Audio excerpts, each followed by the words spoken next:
আসসালামু আলাইকুম pro cricket fans. দর্শক, আমার মনে হয় এবারের বিপিএল এর সবচেয়ে সুখী দল হচ্ছে রংপুর রাইডার্স, আর সবচেয়ে সুখী দলের সমর্থক হচ্ছে রংপুর রাইডার্সের সমর্থকেরা।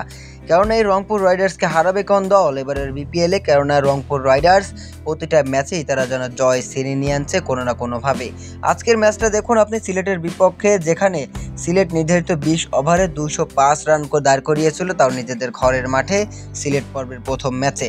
সেখানে দুর্দান্ত খেলেছিল সিলেটের রনি তালুকদার, জাকির হাসান এবং অ্যারন জোন্স 38 রান করেছিল, এবং শেষ দিকে জাকের আলী অনিক 5 বলে 20 রান করে কিন্তু নির্ধারিত 20 ওভারে 205 রানের একটা বড় সংগ্রহ দাঁড় করিয়েছিল।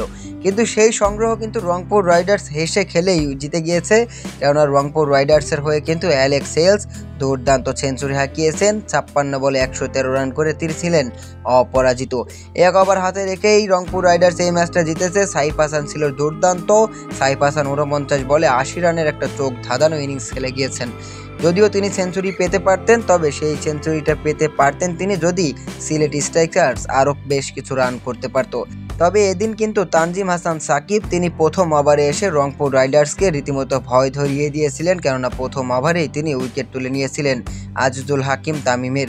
তারপরে আর রংপুর রাইডার্সকে পিছনে ঘুরে তাকাতে হয়নি। অ্যালেক্স হেলস এবং সাইফ হাসান তারা দুজনের দুর্দান্ত যে জুটিটা বেঁধেছিল, সেই জুটির ওপর ভিত্তি করেই কিন্তু আসলে রংপুর রাইডার্স শেষ পর্যন্ত 8 উইকেটের একটা দুর্দান্ত জয় পেয়েছে।